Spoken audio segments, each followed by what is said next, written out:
Welcome back. Last week, we talked about IUL versus all kinds of other different investment options. This week, we're going to stick to the IUL.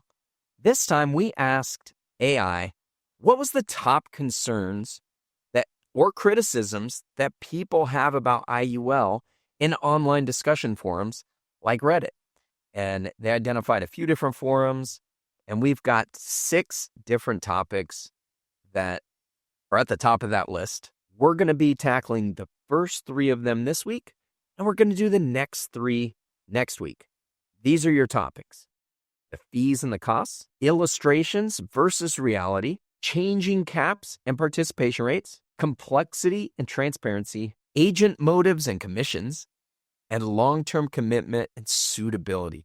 These are excellent topics that I think probably have entirely valid criticisms or concerns. We're going to address those first 3 today. This is the Life Insurance Financial Education Podcast, where we're pulling back the curtain on high cash value life insurance and how it can help you build wealth and achieve your financial goals.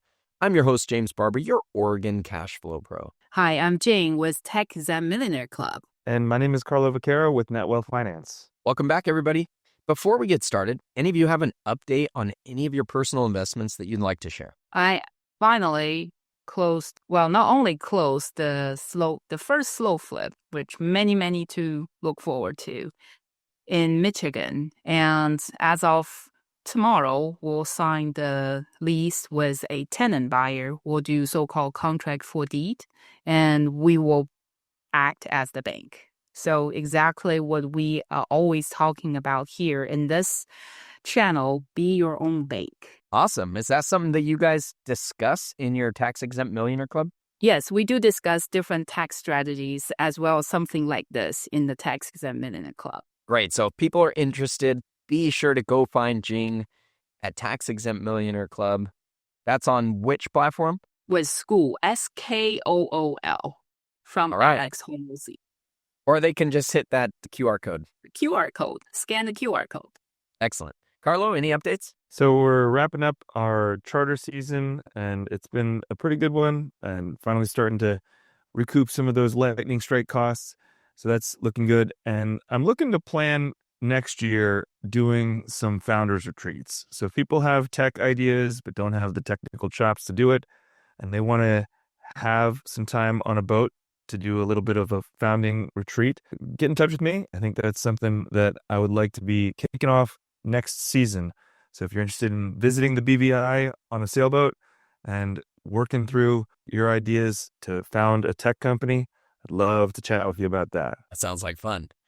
Okay, for my investments, we actually just closed on a commercial building at the end of this last month. So we have a new one. It's got a few office units that we'll rent out, and then a larger residential unit that we're either going to Airbnb or turn into some type of a mid to long-term rental where we're going to reach out to the local hospital and maybe come up with a deal for them so that they can have a place for their traveling nurses to stay. All right, let's jump into these online forum recurring concerns as identified by AI. Concern number 1, and AI says this is arguably the most frequent complaint, is about the fees and the costs. They say users express concern about high upfront agent commissions, ongoing administrative fees, mortality and expense charges, and the cost of insurance that rises with age, charges for policy riders, and substantial surrender charges in the early years. There's a strong sentiment that these costs significantly drag down potential returns. What say you guys? I would say that this can be a very valid concern for improperly designed life insurance. And it still is a slight concern for properly designed.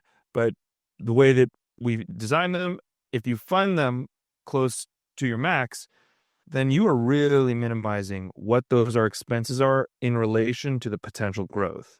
So that's the main thing.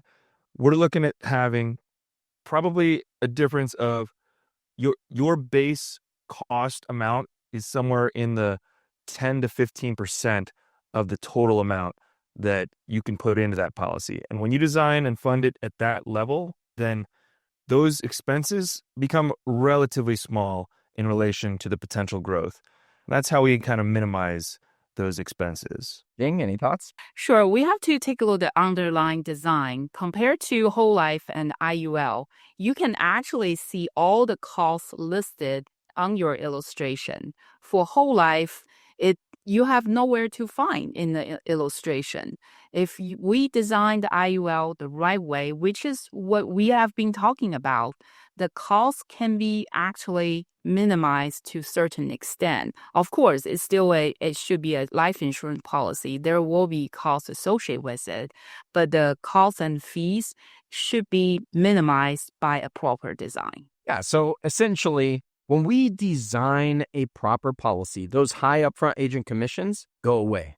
The agent commission could be cut by as much as 10 times with a proper design. All of these complaints are extremely valid in a traditionally designed policy. In fact, I don't think I would buy a traditionally designed policy because I would probably have every single one of these same complaints. The surrender charges are 10 times as high. They're directly in relation to the commissions.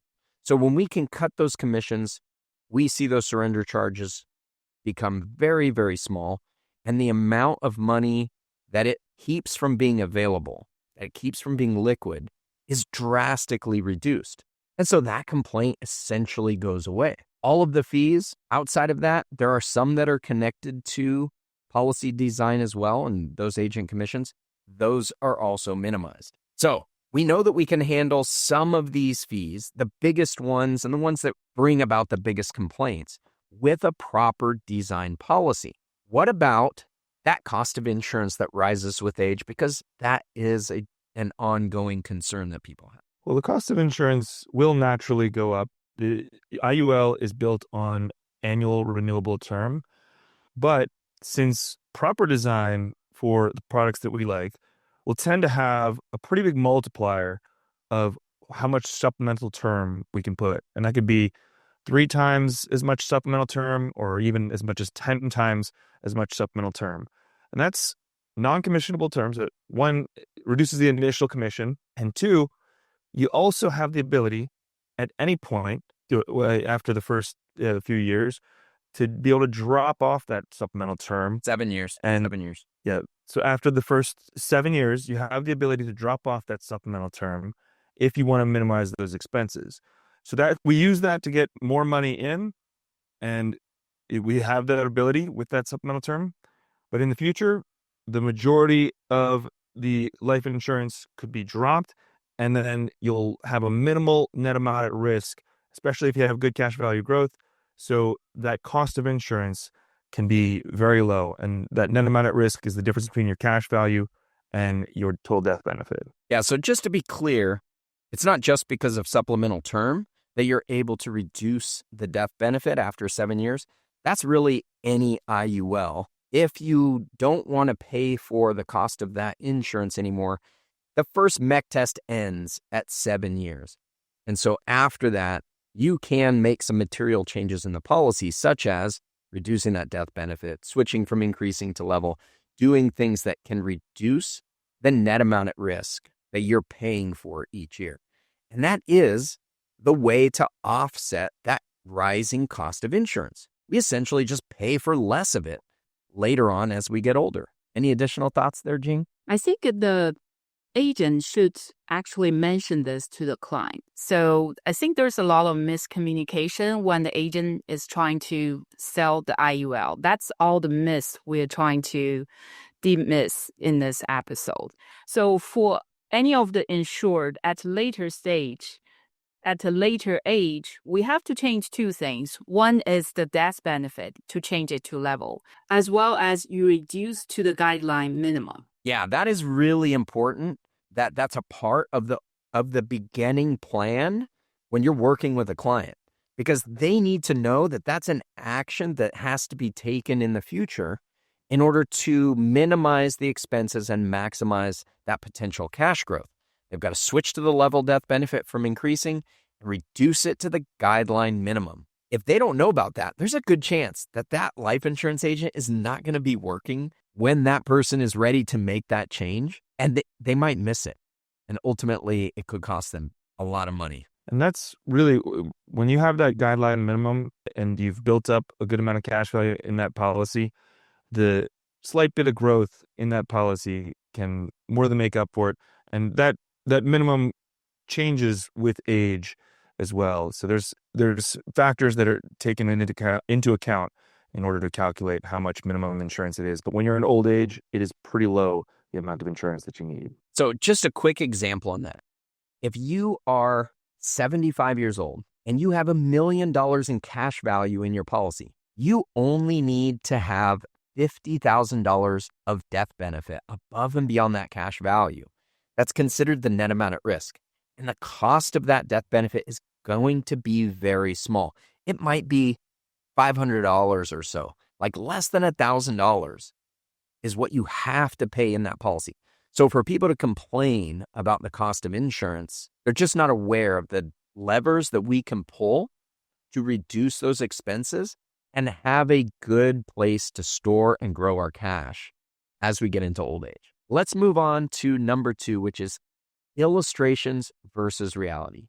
AI says deep skepticism exists regarding the reliability of sales illustrations used to project future cash value growth and income streams.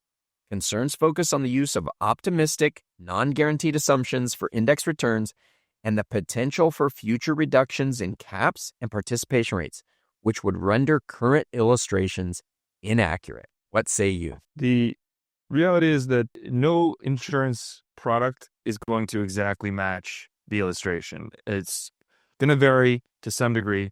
And I think all of us try to be very upfront with that. And one of the things that we like to do in our illustrations is not actually illustrate the maximum that it will allow us. So we like to bring it down to conservative rate, or what we consider conservative, maybe illustrating around a 6% annualized return. But there are going to be years where you're going to outperform that. My policy has outperformed that in years. And there are going to be years where you're going to have a down year that will have 0. So we have to keep that in mind. And over the long term, I have high confidence that we will match or exceed what we like to illustrate over a long period of time. And that's how I like to look at it. We're talking about illustrations, right? The software cannot design up and down, up and down. Like what Carlos said, there will be good years on the stock market for the index. There will be bad years. But remember, we have the 0% floor. So that's why I think a few years back, a lot of illustrations were illustrate really high year, but that's year after year. So it creates some uncertainty or high expectations to the market for those IUL policies. But the reality is there will be good years and there will be 0% years. So I think it's really a miss how people interpret this illustration year over year at very high percentage for illustration purpose. Yeah, so illustrations, it's one possibility among millions of how these could actually play out. There's all kinds of things that can change, including the returns that actually happen inside of the index options. And nobody is going to match exactly the illustration. So we have to take an illustration for what it's worth. And what they're really good at is showing us the differences between products. I like to utilize illustrations to see what is happening with each of these products. What are they offering us? What can be changed? What can't be changed? And we use those comparisons more so than you're going to get X rate or this amount of growth over time. None of us can make those guarantees. Nobody can. But what we can do is say this is one possible outcome. It could be more, it could be less, but this shows us how the product works. That's how I like to look at these. And realistically, the concerns that were listed here, 100% valid, because people do use really optimistic, non-guaranteed returns, and they make it seem like that's a conservative number. They'll illustrate the maximum amount, 6, 7, 8%, and say that's a conservative amount because when you look back, these indexes returned greater than that over the last 20 years or whatever the period is. But the reality is you don't know what the cap rates and participation rates are going to be in the future and in relation to what they would have been in the past. for what that illustration is showing. So agents, be conservative when you're doing your illustrations. Don't illustrate the maximum rate. It's always good to highlight the guaranteed rate. The guaranteed assumptions inside of an IUL assume no credit ever happens in that policy and the maximum possible charges. I say that it's good to show that because it's basically guaranteed not to happen. Like none of these indexes will get 0% return year after year after year after year. They would have to constantly be negative and never get positive. It's just not going to happen. But that is like the worst case scenario. What I like to look at in those is the maximum charges. What's the maximum that they could possibly charge? And then based on what we're funding these at, is that going to be a lot? And most of the time it's not. So good to show the guaranteed assumptions. We definitely like to look at non-guaranteed assumptions, but let's not be too optimistic about it. That's my philosophy. Let's move on to number 3. This will be the last one for this episode, but come back next week. We're going to do the other 3. This one is changing caps and participation rates. The complaints say the ability of the insurance company to unilaterally lower caps and participation rates is a major source of anxiety and perceived risk among knowledgeable consumers. This undermines the predictability of long-term performance. What do you say to that? There is a valid concern about caps and participation rates. There are some companies that will tweak those and lower those, and some that have better caps and participation rates. I tend to prefer products that have uncapped options. And personally, I use many of these uncapped options in my own policy. So when you have those, you don't have that same cap on the top. However, they're all going to have this participation rate lever. That is a potential thing. It is very unlikely that an insurance company would have to tweak on that all the way. Like in my own policy, it can go as low as 5%.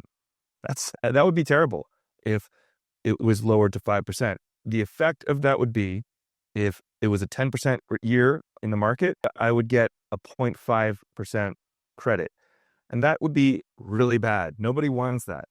The scenario in which that would happen would effectually be like negative interest rates and very expensive options, high volatility. So that year probably wouldn't have been 10% anyway. So there's so many considerations about that, and it's very unlikely.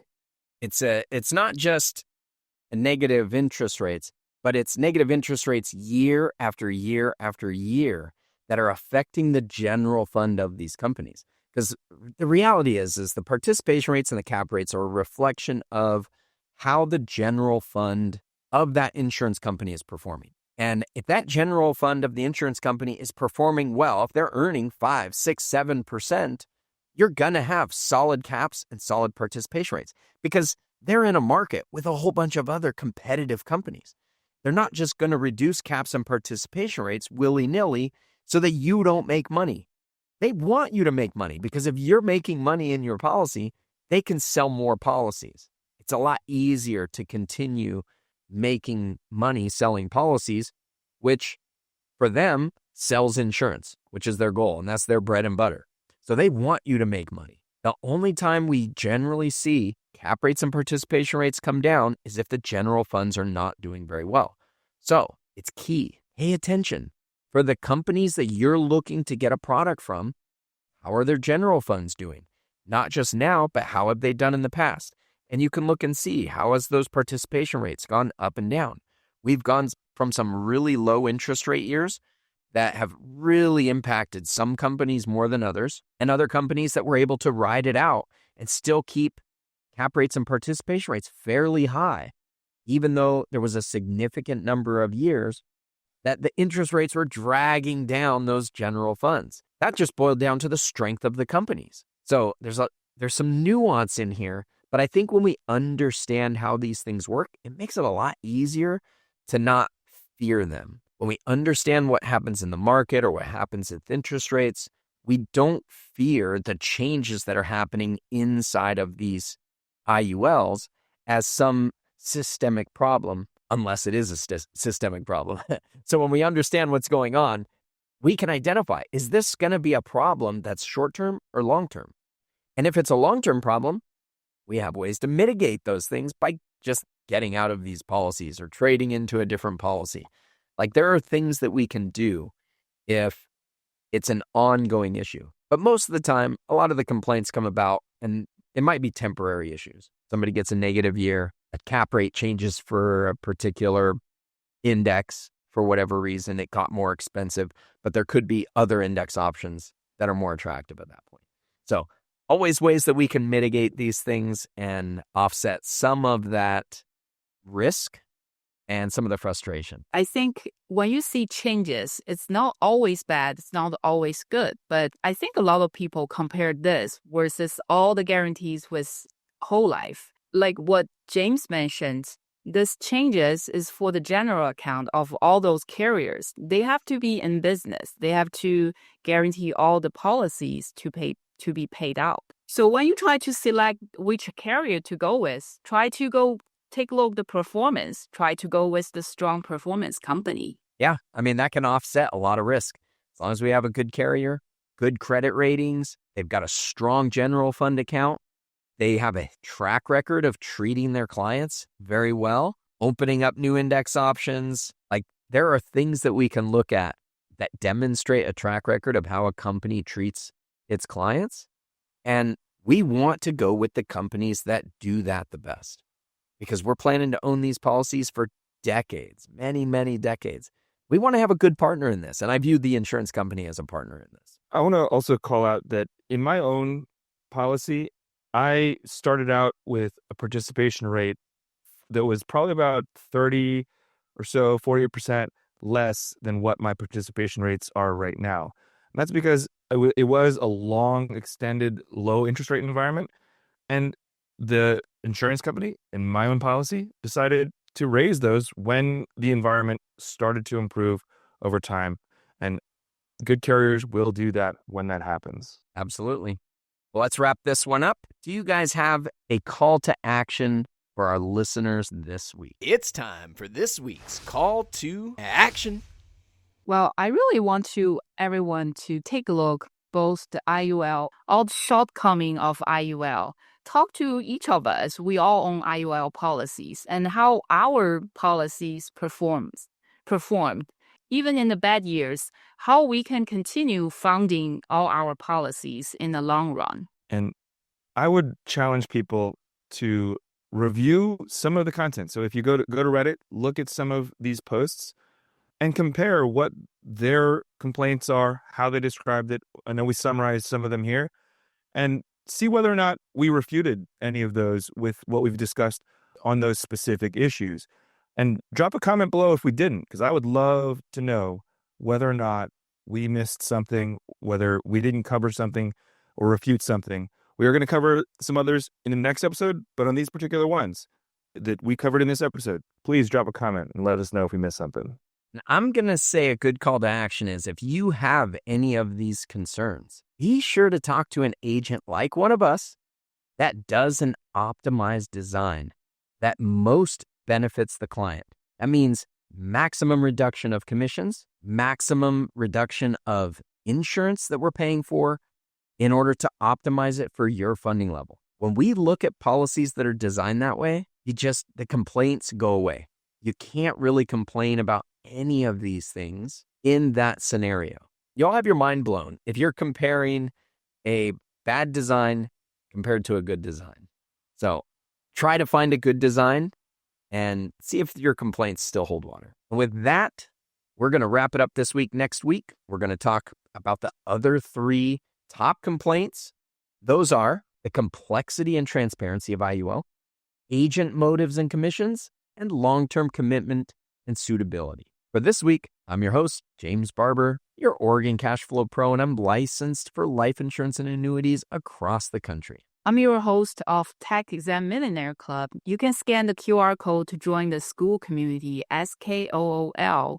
We help people to really start accumulating tax-exempt millions of dollars using IBC, using self-directed Roth accounts. I'm licensed in multiple states as well. Happy to help as much as I can. And my name is Carlo Vaquera. You can find me at netwealthfinance.com or on YouTube at netwealthfinance. And we'll work with clients across the country for life insurance. Appreciate you joining us this week. See you next time. Thanks for tuning in. The next 20 seconds determine your future. Subscribe, meet with us, or continue educating yourself with these videos right over here.